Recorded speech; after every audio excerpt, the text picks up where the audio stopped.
करें। एक हमारे शहर की पहचान है औरंगाबाद की हिस्ट्री, वो हिस्ट्री को मुझे लगता है कि पूरी तरीके से मिटाने की कोशिश की जा रही है। उसमें बड़े अफसोस की बात है कि माइनॉरिटीज के नेता, खुसूसी तौर पे औरंगाबाद से ताल्लुक रखने वाले नेता, ये उसमें जहां इन्होंने काले झंडे देके विरोध करना चाहिए था, वहां पे ये हमको तालियां बजाते हुए उस समारोह में शामिल होते हुए नजर आए हुआ। और महाराष्ट्र में औरंगाबाद डिवीजन को लिया गया तो उस वक्त ये फिर कई दिन तक ये जो है ये मराठवाड़ा वक्फ बोर्ड के नाम से ही जाना जाता था, क्योंकि इस इलाके को निजाम के जमाने से मराठवाड़ा ही कहा जाता था। इसीलिए इसको महाराष्ट्र वक्फ बोर्ड में तब्दील कर दिया गया, लेकिन ऑफिस जो है वो औरंगाबाद में ही हमेशा रहा। अब ये एक अचानक एक डिमांड ये बीजेपी के आने के बाद उठने लगी कि ये जो है इसको ऑफिस को बॉम्बे शिफ्ट कर देना चाहिए, तो इस पे औरंगाबाद के मुख्तलिफ लोगों ने वक्तन फवक्तन आवाज उठाई कि ये नहीं होना चाहिए। जो देखने के लिए बड़ी अफसोसनाक रही कि उसमें औरंगाबाद की जगह उन्होंने संभाजी नगर नाम लिखा है, जबकि आप लोग सब जानते हैं कि ये मामला इस वक्त कोर्ट में प्रलंबित है। चाहे मेरे साथ साथ औरंगाबाद शहर से प्यार करने वाले और औरंगाबाद के हर बाशिंदे को ये वक्फ बोर्ड की पत्रिका पढ़कर बहुत ही मायूसी हुई होगी। एक तो जो मेन ऑफिस यहां से हिलाने का उन्होंने जो कार्ड बनाया, इन्विटेशन कार्ड, वो, और दूसरा जिस तरीके से औरंगाबाद का नाम जो गवर्नमेंट तब्दील कर देना चाहती है वो नाम लिखा गया। और आपने औरंगाबाद से आपको कोई प्रॉब्लम है तो आप कह दीजिए हम लोगों को सीधा सीधा, लेकिन बॉम्बे ऑफिस शिफ्ट करना यह मुझे लगता है कि औरंगाबाद की और मराठवाड़ा की तौहीन है। शाम में एक वक्त ऐसा था, क्या जो चेयरमैन है वक्फ बोर्ड के, वो आपके पार्टी में आपके साथ काम कर चुके हैं, और अभी जो हाल ही में मुंबई में जो ऑफिस का उद्घाटन हुआ, और तो आप वक्फ बोर्ड पर गुस्से में क्यों है? ऐसा क्या कर दिया उन्होंने, ऐसी क्या हरकत हुई उनसे वक्फ बोर्ड से? वक्फ बोर्ड पे गुस्से में होने का मेरा व्यक्तिगत कोई कारण नहीं है, लेकिन इस शहर के नागरिक होने के नाते हर औरंगाबाद को ये लगता है और मराठवाड़ा के लोगों को कि ये जो ऑफिस था ये निजाम सरकार के जमाने में स्टैब्लिश किया गया था, ये महकमा जिसमें मुस्लिम और हिंदू वर्शिप प्लेसेस दोनों कवर्ड होती थी, कि इसके जरिए जो है तो ये वर्शिप प्लेसेस का और जो प्रॉपर्टीज है उसकी देखभाल की जाती थी। बाद में जब औरंगाबाद डिवीजन को हिंदुस्तान में शामिल किया गया यूनियन ऑफ इंडिया में 1948 में, उसके बाद हिंदू वर्शिप प्लेसेस को इसमें से अलग कर दिया गया और सिर्फ जो मुस्लिम्स की प्रॉपर्टीज थी उसको इस वक्फ बोर्ड में रखा गया। बाद में 1960 में जब महाराष्ट्र कायम हुआ और महाराष्ट्र में औरंगाबाद डिवीजन को लिया गया, तो उस वक्त ये फिर कई दिन तक ये जो है ये मराठवाड़ा वक्फ बोर्ड के नाम से ही जाना जाता था, क्योंकि इस इलाके को निजाम के जमाने से मराठवाड़ा ही कहा जाता था। और उसके बाद में फिर ये तय पाया कुछ दिनों के बाद कि महाराष्ट्र के दीगर जिलों के अंदर भी वक्फ की प्रॉपर्टीज हैं, इसीलिए इसको महाराष्ट्र वक्फ बोर्ड में तब्दील कर दिया गया, लेकिन ऑफिस जो है वो औरंगाबाद में ही हमेशा रहा। क्योंकि अगर आप देखें तो महाराष्ट्र में जितनी प्रॉपर्टीज हैं वक्फ की, उसमें से जहां तक मेरा ख्याल है कि लगभग 2/3 प्रॉपर्टीज यानी 66%, 67% के ऊपर प्रॉपर्टीज मराठवाड़ा में हैं।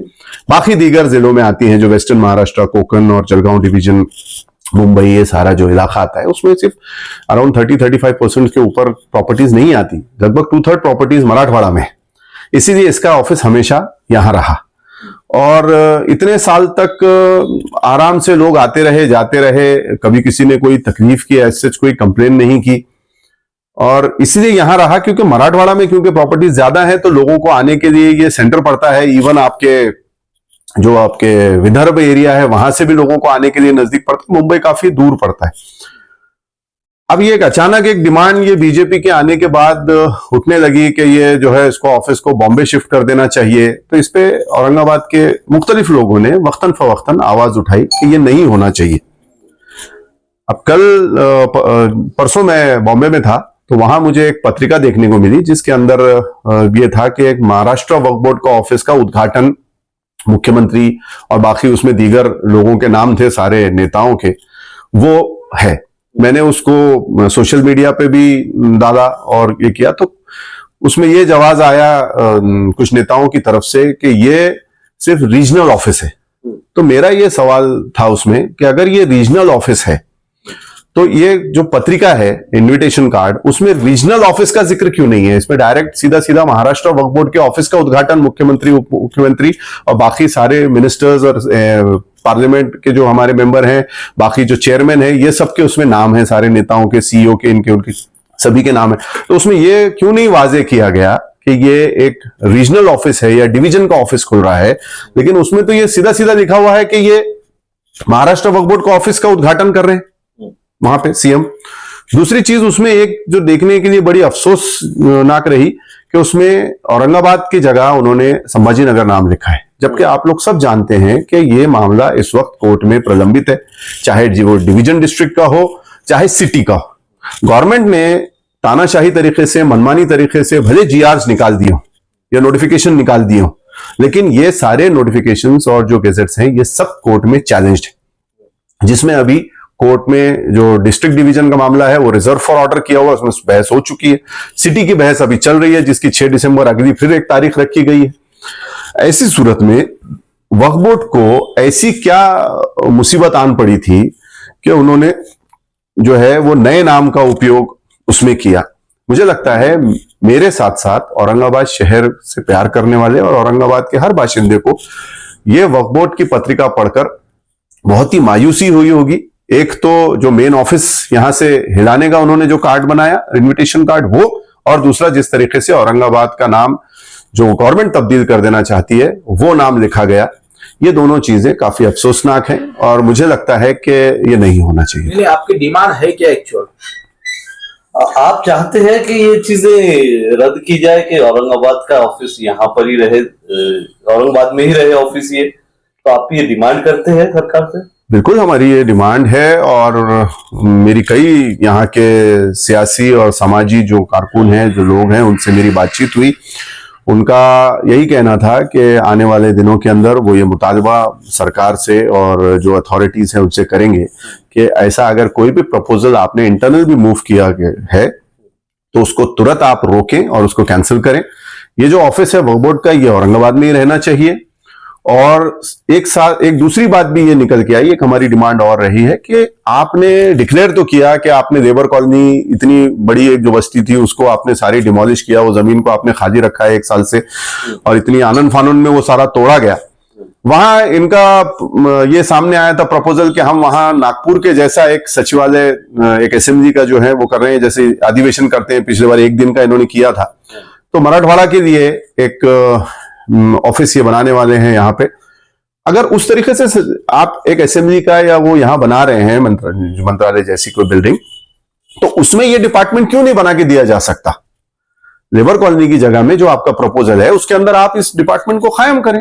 एक हमारे शहर की एक पहचान है औरंगाबाद की हिस्ट्री, वो हिस्ट्री को मुझे लगता है कि पूरी तरीके से मिटाने की कोशिश की जा रही है।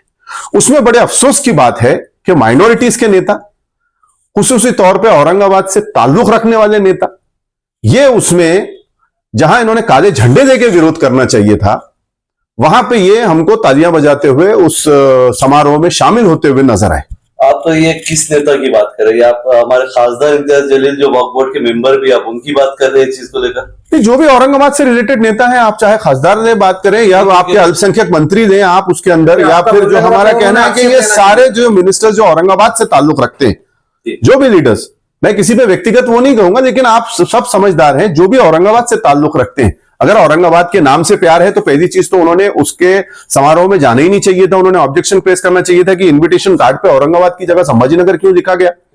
अगर समझ लीजिए मैं उस जिम्मेदारों में होता तो मैं तो उस प्रोग्राम में जाता ही नहीं, बाहर खड़े रह के काले झंडे दिखाए होते, या हमने नीचे पे किया होता, या हमने उसमें पेपरबाजी की होती उनके साथ। तो पहली चीज तो वहां ऑब्जेक्शन रेस करना चाहिए था। दूसरी चीज, ये जो पत्रिका बनी उस पत्रिका में ये स्पेसिफिक होना चाहिए था कि ये डिविजनल कार्यालय है या रीजनल कार्यालय है, तो उसमें सीधा सीधा महाराष्ट्र वक्फ बोर्ड ये ऐसा लिखा हुआ है। तो मुझे लगता है कि मैं जो आज बात कर रहा हूं ये औरंगाबाद के लोगों की एक मिली जुली सारी एक राय है। हर औरंगाबाद कर की यही एक वो रहेगी, सिर्फ औरंगाबाद कर की नहीं, मराठवाड़ा के लोगों की। क्योंकि आपने देखा कि जब ऑब्जेक्शन बुलाए गए थे कि औरंगाबाद के नाम तब्दीली के लिए सरकार के द्वारा, तो लाखों की संख्या में ऑब्जेक्शंस लोगों ने दिए हैं 5-5 रुपए का टिकट लगा के। और उसके लिए मैं सलाम करूंगा मराठवाड़ा के दीगर जिले के लोगों का, जिन्होंने अपने पैसे खर्च करके 300-300, 200-200 किलोमीटर से उन्होंने ट्रैवल किया और यहां पे लाके वो ऑब्जेक्शंस यहां पे सबमिट किए, उसको टिकट लगा के। बट अनफॉर्चुनेटली सरकार जिस तरीके से बदमाशी कर रही है, उन्होंने कोर्ट में ये कहा कि हमने ऑब्जेक्शंस ले लिए और हमने अपने तौर पे डिसाइड कर लिया। हमने ये पूछा कि आपने सुनवाई के लिए किसी को क्यों नहीं बुलाया, तो कह लगे हम लेजिस्लेचर हैं, जुडिशरी नहीं है, इसलिए हमको अपने तौर पे लेने का इख्तियार है। अगर वो हमने ये भी मांगा है आरटीआई के अंदर कि कितने ऑब्जेक्शंस आए आप वो हमको दीजिए, तो वो भी वो नहीं दे रहे हैं। तो कहने का मतलब है कि ये लड़ाई अभी चल रही है। इस लड़ाई में औरंगाबाद के जो भी स्थानीय नेता हैं, मिनिस्टर हैं, पार्लियामेंट से हो या असेंबली से हो या आपके जो भी कोई ओहदे पे हो, राज्यसभा हो, कोई भी हो, उन लोगों को औरंगाबाद की जनता का, मराठवाड़ा की जनता का साथ देना चाहिए, ना कि सरकार की तरफ जो है उनका झुकाव होना चाहिए। सरकार आज है कल नहीं। आपको पता है कि सरकार भी जो है ये कटघरे के अंदर है, इसके ऊपर भी शायद आने वाले दिनों में गदा आ सकती है। ये सीएम और ये बाकी जो लोग हैं, ये तो इन लोग ऑलरेडी डिफेक्शन फेस कर रहे हैं। शायद अगले महीने इनकी किस्मत का फैसला हो जाए और ये घर को चले जाए। फिर उस वक्त जो नेता है उनको यहां की ही जनता से लॉयल्टी प्रूफ करनी पड़ेगी, ना कि सरकार से। नहीं, इसमें एक बात ये भी सामने आई है कि हजारों एकड़ जमीन जो है वक्फ बोर्ड के पास है, इसके बावजूद किराए पर उन्होंने जगह ली है मुंबई में। ये आपकी रिपोर्ट से कल मुझे पता चला ये बात, क्योंकि मैं तो ट्रैवल में था, मैं बॉम्बे से कल ही आया जैसे मैंने आपको बताया। तो अगर ऐसा हुआ है तो ये भी बहुत अफसोस की बात है, क्योंकि इतनी जमीनें वक्फ बोर्ड के पास है। वक्फ बोर्ड जाना जाता है लोगों को जमीनें देने के लिए किराए से, और वो खुद जमीनें दे रहे हैं। ये नहीं, इतनी बुरी अवस्था तो मुझे नहीं लगता कि होना नहीं चाहिए कि किराए के होटल्स में हम जो है प्रोग्राम्स ले रहे हैं और किराए के ऑफिसेस ले रहे हैं। तो मुझे लगता है कि शायद इसके अंदर चेयरमैन साहब से भी सवाल होना चाहिए कि भाई आप अगर विदर्भ से आते हैं और आपने औरंगाबाद से आपको कोई प्रॉब्लम है तो आप कह दीजिए हम लोगों को सीधा सीधा। लेकिन बॉम्बे ऑफिस शिफ्ट करना, ये मुझे लगता है कि औरंगाबाद की और मराठवाड़ा की तौहीन है। अगर ये चीज आगे भी जारी रही, अगर शिफ्ट किया गया, तो इस पे आपका विरोध रहेगा आगे भी? 100 इस पे बड़ा आंदोलन करेंगे कुछ इसके खिलाफ में? देखिए, अभी मुझे लगता है कि मैं तो औरंगाबाद के नाम की लड़ाई लड़ रहा हूं, लेकिन इतनी बात है कि जो कोई भी ये लड़ाई, अगर ये ऐसी नौबत आती है कि लड़ाई लड़ने की, क्योंकि सरकार ने जो आपके प्रेस नोट जारी किया है उसमें उन्होंने विभागीय कार्यालय का जिक्र किया, लेकिन उनका जो इनविटेशन कार्ड है वो सीधा सीधा महाराष्ट्र वक्फ बोर्ड के नाम से। तो उनको बात क्लियर करनी चाहिए, और ऐसी अगर कोई नौबत आती है तो जो कोई भी इसमें लड़ाई लड़ेगा मैं उनके साथ खड़ा रहूंगा। आपके फेसबुक पेज पे हमारे खासदार इम्तियाज जलील साहब ने आपने जो ये पोस्ट किया था उस पर रिप्लाई भी दिया, उस पर भी उन्होंने बताया कि ये रीजनल ऑफिस है। हाँ, उन्होंने कहा, तो मैंने उसमें यही रिप्लाई किया कि आपका ये इनविटेशन कार्ड जो है इसमें महाराष्ट्र लिखा है। उम्मीद करते हैं कि इस बात का आने वाले दिनों में खुलासा होगा और औरंगाबाद का ऑफिस ये बिल्कुल नहीं हिलाया जाएगा। इस बात को सभी मिलकर सुनिश्चित करें, ये हमारी उम्मीद रहेगी। ये किराए पे जो ऑफिस लिया है मुंबई में, तो इसमें सालाना जो है 50 से 60 लाख रुपए खर्च होने वाले वक्फ बोर्ड के, तो इस पर क्या कहेंगे आप? एक तरफ तो वक्फ बोर्ड के पास आंदोलन कर रहे हैं लोग, मैंने देखा हमारे जलीस अहमद साहब काफी दिनों से काविशें कर रहे हैं, और भी दीगर लोगों की तंजीमों की डिमांड्स हैं कि इमाम मुअज्जिनों को और ज्यादा कुछ बढ़ा के मुआवजा मिले, या उनकी जो भी खिदमत के उसमें जो एवज में मिलता है उनको पैसे देने के लिए इनके पास पैसे नहीं हैं। हमारे पास एक और प्रोविजन है कि जो लड़कियां बेवा हो जाती हैं और अगर समाज में उनका कोई नहीं होए तो वक्फ बोर्ड जो है, क्योंकि वो एक मुआशरे का रिप्रेजेंटेशन करता है, उनकी तरफ से उन लड़कियों को, उन बहनों को जो है वो मदद दी जानी चाहिए। ये सारे काम तो हम अभी कर नहीं रहे। इमाम मुअज्जिनों को हम तनख्वाह नहीं दे पा रहे। हमारी जो बहनें जो अभी कोरोना में या इसमें ऐसी जो लड़कियां जिसके घर में कोई नहीं है, वो लड़कियां बेवा हो गई, उनको, या जो भी यतीम अगर समाज में कोई हो, ऐसा बच्चा जिसका कोई नहीं हो, तो ये सारी जिम्मेदारी समाज की आती है। तो समाज की तरफ से वक्फ बोर्ड को आगे आना पड़ता है। ये सारे काम तो हम नहीं कर रहे, लेकिन अगर इतना किराया हम भर रहे हैं तो दुनिया के साथ साथ हमको अपने आखिरत की भी फिक्र करनी चाहिए। मुझे लगता है कि ये बहुत गलत बात है, और अगर ऐसा कुछ हो रहा है तो ये लोगों को समाज में और अल्लाह की हुजूर में वहां जो है इसका जवाब देना पड़ेगा।